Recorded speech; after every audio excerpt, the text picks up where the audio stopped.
Hey everyone, welcome to Tathastu. I hope you all are doing good, and I think by seeing this wall, by now most of you must have guessed today's topic.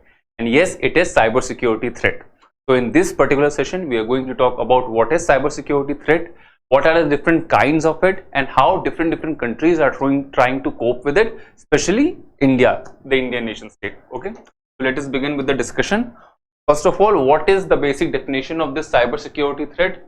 I think by now most of you must have heard this line that data is the new oil, and the target of these cybersecurity hackers is that data.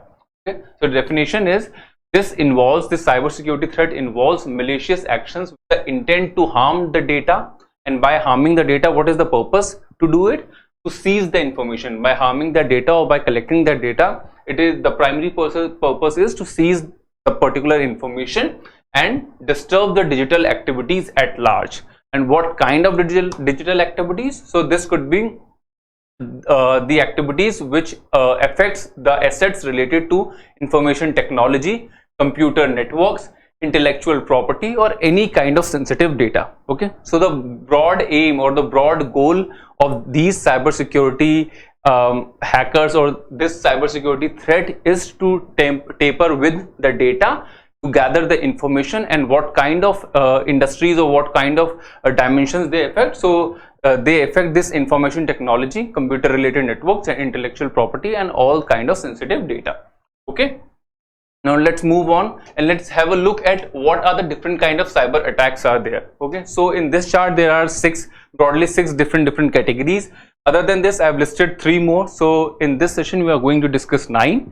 There are many more, but we will limit us to 9 only. Okay, so let's understand these 9 ones. First of all, what is malware? So when a user accidentally installs a bad software, when they click on an ad link or download a fraudulent file, that particular malware, that particular malicious software blocks the network access and blocks that person to use his or her computers or the mobile phones. Okay, so this is the basic purpose and this is the basic working of this malware. Okay, second is phishing, and it is phishing, and it derives its word from the typical phishing word. Okay, why? So we'll have a look at it. So the hackers steal sensitive information and convince the users to install malware by posing as a legitimate source or as a legitimate company. Okay, now these people who go for phishing, what do they do? So they just pull a kanta into the sea, into the particular lake or a pond, and the fish thinks that this is some good person who has bought some food for them. Okay, but eventually it turns out to be that that kanta and that thing which eventually dies the fish, makes the fish die, and eventually these things happen.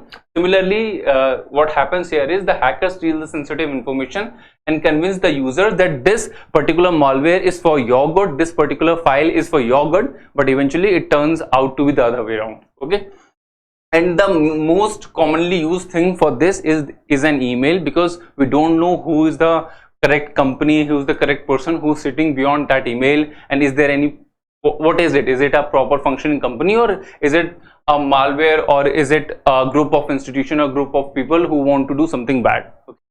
So second is this. Third is man in the middle attack. Now what is this man in the middle attack? So there are 2 persons, the A, Mr. B. Now both of these persons, they are having a conversation, and while what kind of conversation? This could be anything. This could be a very sensitive financial conversation where person A wants to tell some financial integrities of his financial integrities to person B. Okay, suppose he's giving him some crucial information. Suppose he's having a Bitcoin wallet. Okay, now he's telling the user ID and the password of that particular hardware wallet, and he's telling him how to access it. Now there is a third person who is having a ear here, and he's listening to everything.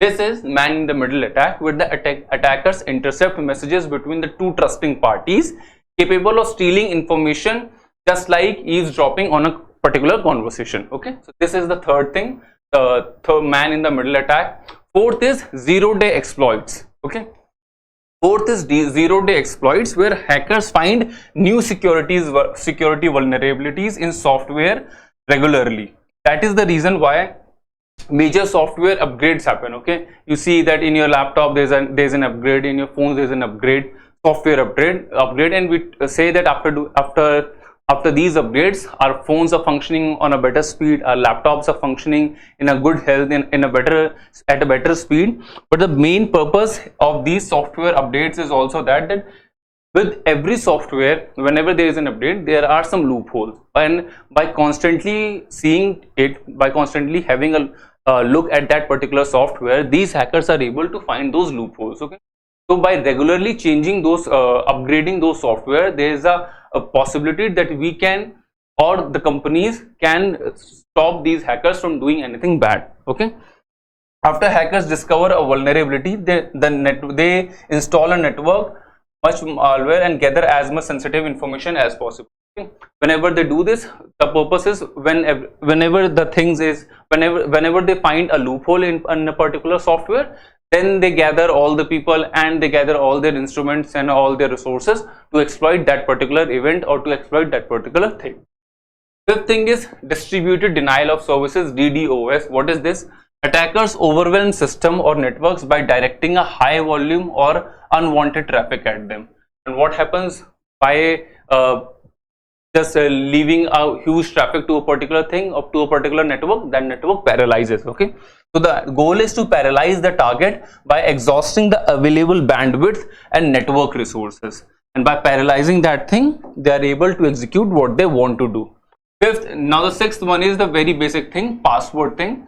Usually what happens is, so these attacks, they tend to happen on a particular individual and to a group of institutions also, even to a country, to defense ministries also. Okay, now the most vulnerable target would be a particular single individual, and what happens here is, in this sixth attack, users leave, this has been, let's look at the definition first. Users leave their password laying around and hackers get a hold on it. Once hackers get into the system, they can install malware or steal sensitive information. So broadly, these things happen when there is a person, when there is only one single individual who's not very much aware of all these things, of all these cyber attacks, and he has logged in into something, and now he has left the thing, and there are hackers who have a hold on the password of that particular individual, and now they are exploiting it at their own will. Okay, so these are particular six kind of cyber attacks. Now we'll see three more which I have listed. So these three include, one is spyware. Okay, so now as the name suggests, this spyware thing works as a spy.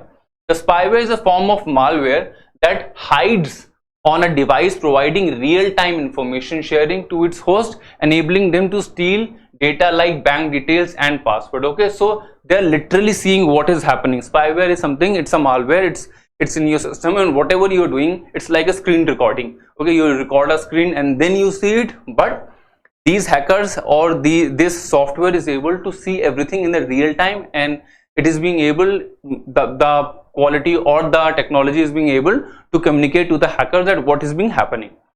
Now the second thing is ransomware. So it's a type of malware that denies access to computer or data unit or data until a ransom is paid. Okay, so it's like kidnapping a child, kidnapping a person, then wanting a ransom for it, and if you get a ransom, then you say that give me this much amount of thing, and then I'll release the person, I'll release a particular person. Similarly, here happens with the data.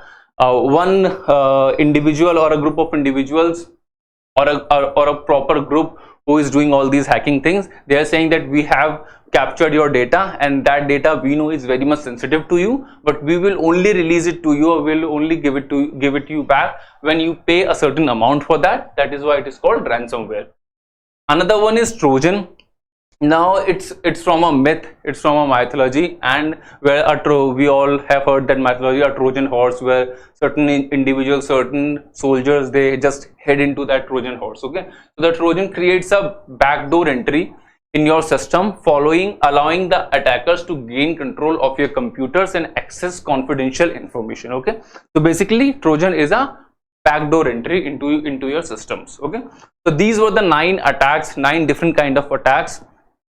Cyber attacks, okay, we see it, cyber attack is a thing, but there are various colors to it, various variations to it. Okay, So let's look at some recent examples that how big is this issue is. So recently Australia had to stave off its biggest cyber threat with the attack targeting everything from public utilities to education to health infrastructure. It was a national emergency for Australia, and the reason, it was no conventional bombing, it was no conventional army, it was a cyber attack. Okay. Another thing is, India has also been a victim to many such cyber attacks in the past, like WannaCry, PETA, ransomware, Mirai, botnet. So these were the examples, and I think WannaCry has also been asked in the prelims also. Okay, so this is important for you. Other than this, one of the premier institutions of India, one of the premier medical institutions of India, AIIMS, there is a AIIMS cyber attack. So what was that? The ransomware attack was faced by the servers of India's premier institutions, and the result was 40 million health records. They were compromised, and it took over 1 to 2 weeks for the system to be brought back online. Okay, so 40 million, 1 million is around 10 lakhs. So please do the math. But the severeness, and be it the Australia and be it the most premium institution of India, most premium medical institution of India, and after COVID we know how sensitive this health information is, not even for an individual but also for the whole of nation state. Okay. So this, through these two examples, we are able to see the severeness of these attacks. Another example is the cyber attack on Solar Industries Limited. Now, what is this Solar Industries Limited? So it's a affiliation of it is affiliated with Ministry of Defense. Okay, let's look at it. So a ransomware gang called Black Cat. Now they take very cool names. Black Cat. There is another name, I guess, Anonymous, and they give dhamki and all everything to Elon Musk that you have sold your Bitcoin, and now many investors in crypto, they are lungering. So we are going to take. We are going to stand by them. Okay, so they take very cool names, Black Cat. So this Black Cat breached the parent company of Solar Industries Limited. One of them, and this Solar Industries Limited is one of the Ministry of Defense ammunition and explosive manufacturer. And what they extracted was 2 terabyte of data. Okay, so 2 terabytes of defense data. Defense Ministry India ka data wo chori ho gaya. So it's a big thing. It's a big issue. Okay, overall. So the data shows that over 75% of Indian organizations have faced such attack, with each breach costing an average of 35 crores of damage. Okay, 35 crore के आसपास का damage on an average हुआ है. It means there must be some damage of 1 crore, 2 crore, 5, 10 crores, and there could have been a damage of 200, 500 crores. But on an average,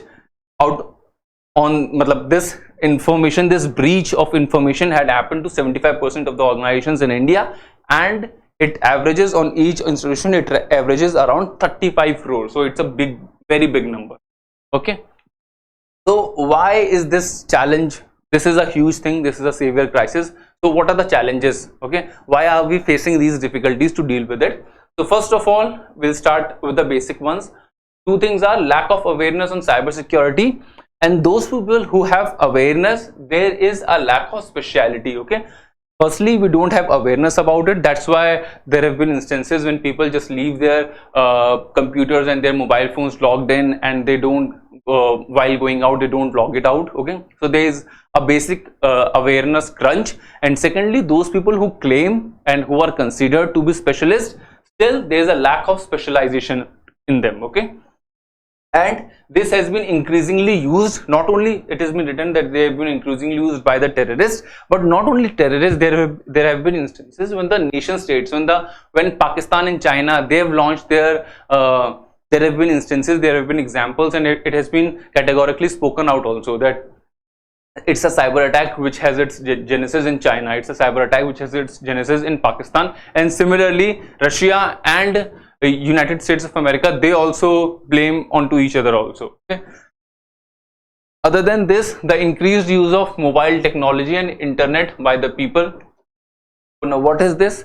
Why do we use mobile technology? Why do we use internet? We use it for the ease of living. Okay, we use it for the ease of doing things, but with that easiness, with that thing, there's a concern of privacy. Okay, it is being said that we are using this UPI and everything is nice. Okay, then there is a thing which is being called a CBDC thing. Okay, where Indian government and the governments around the world, they are launching CBDC.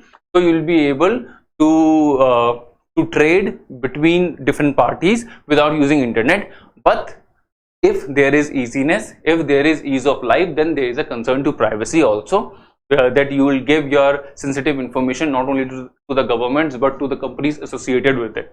Similarly here, while using mobile technology, while using internet, while logging into various things, when you are just leaving things casually, there is a concern, there is a risk that you might get exploited. Okay, proliferation of Internet of Things and the lack of proper security infrastructure in some devices, in many devices. Cyberspace has inherent vulnerabilities that cannot be removed. Okay? And what are these inherent vulnerabilities? As I have told you, be it the institutions, be it the companies, you have to be very particular, or the individuals, you have to be very particular with the usage of these technological things. They might have eased your life, but now in today's time it is very difficult to manage that, to walk that tightrope where you are also managing your privacy, you are also managing your finances, so that they cannot get exploited. And again, you're using this technology very carefully for the advancement and the easiness of your life. It is generally seen that attack technology outpaces the defense technology, and now it's a general thing. It has been seen for many years, for many centuries, जो कि जिन लोगों को बुरा करना होता है, they have to think faster. Okay, they have to be quite better than others. That is why it has been shown that in the movies also, if there is a don, if there is a mafia, then he thinks more quickly, he acts more quickly than the police forces, than through the administration. Then only there is a चूहे बिल्ली का खेल ना. If he is slow, if he is lacking somewhere, then the story ends quickly. Similarly here also, for this rat and mouse, sorry, for this thing, that cat and mouse thing, these particular attackers are quite smart and they are quite ahead of the institutions, of the administration. Okay, so there are few steps which have been taken by the government of India, and there have been steps which have been taken at the international level also. There have been steps which have been taken by the countries who got affected by it, be it Australia, be it United States of America. But we'll see to the steps which have been taken by the Indian government, because we are going to refer them in our mains answers. Okay, so number one is National Cybersecurity Policy 2013. Now what is this policy? What is this National Cybersecurity Policy 2013? It has been framed to create a secure cyber ecosystem. One thing was to create a secure cyber ecosystem, and secondly to ensure compliance with the global security system. Okay, firstly create a cyber ecosystem, and then that ecosystem is compliant with the global standard, ensure that. And third, to strengthen the regulatory framework, that there is a regulatory framework, there are proper rules and regulations which are to be followed. Okay, so this is what this NCSP 2013 talks about. Another thing is CERTAIN, National Computer Emergency Response Team. Now what is this? What is the function of this?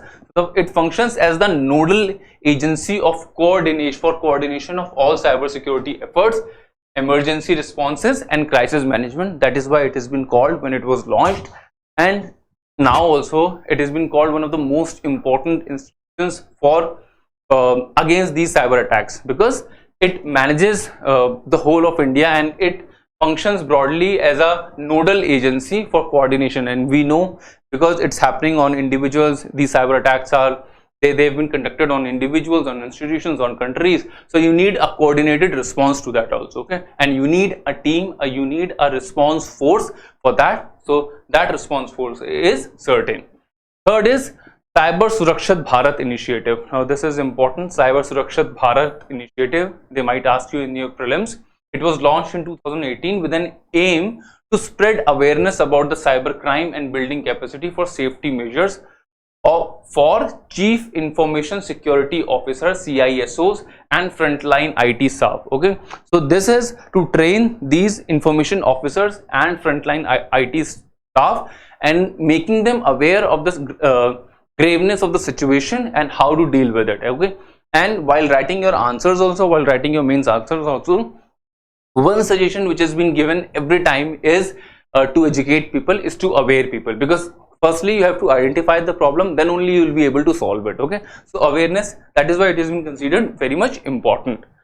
Fourth step taken by the government of India is NCCC, which is also being called National Cybersecurity Coordination Center. Okay, NCCC. What is this? In 2017, NCCC was deployed. Its mandate is to scan internet traffic and communication metadata coming into the country and to detect it real time and to detect the real time cyber threats. Okay, so this NCCC, what it sees is it scans the data which is coming into the country from the regions which are outside the country. Okay, so broadly it talks about कि बाहर से कोई भी issue आ रहा है या कोई भी चीज आ रही है तो is it okay or not. Okay, so what is this metadata? These are the little snippets of information hidden inside each communication. Okay, so these are the code word type things. Okay, now the fifth thing is, and the last thing is, Cyber Swachhata Kendra. Okay, so these are like particular places. Cyber Swachhata Kendra, these were launched in 2017, and this platform was introduced for internet users to clean their computers and devices by wiping out viruses and malwares. You can take your computer devices, you can take your phones to these particular kendras and you can get them corrected, you can get the problem solved. Okay, so these are the 5 initiatives which have been taken by the government of India, and why there are more initiatives actually. Okay, but these were I think these 5 were the ones which you can quote in your mains examination. And why there are more than 5? Because the situation is very grave, because the average cost of loss for the companies who have lost their money and their things is around 35 crore rupees. Okay? And there have been instances when a country like Australia was on the verge of a brink, because their education sector was attacked, because their health sector was attacked. There was a possibility of total public sector collapse. Okay, so this situation, and we have seen that those people who are doing it, they are a bit smarter, they are a bit ahead of their time. So there is a need of coordinated effort, there is a need of coordinated agency, there is a need that individuals, institutions and countries, they come on to a single page and they deal with this reality that this is a thing.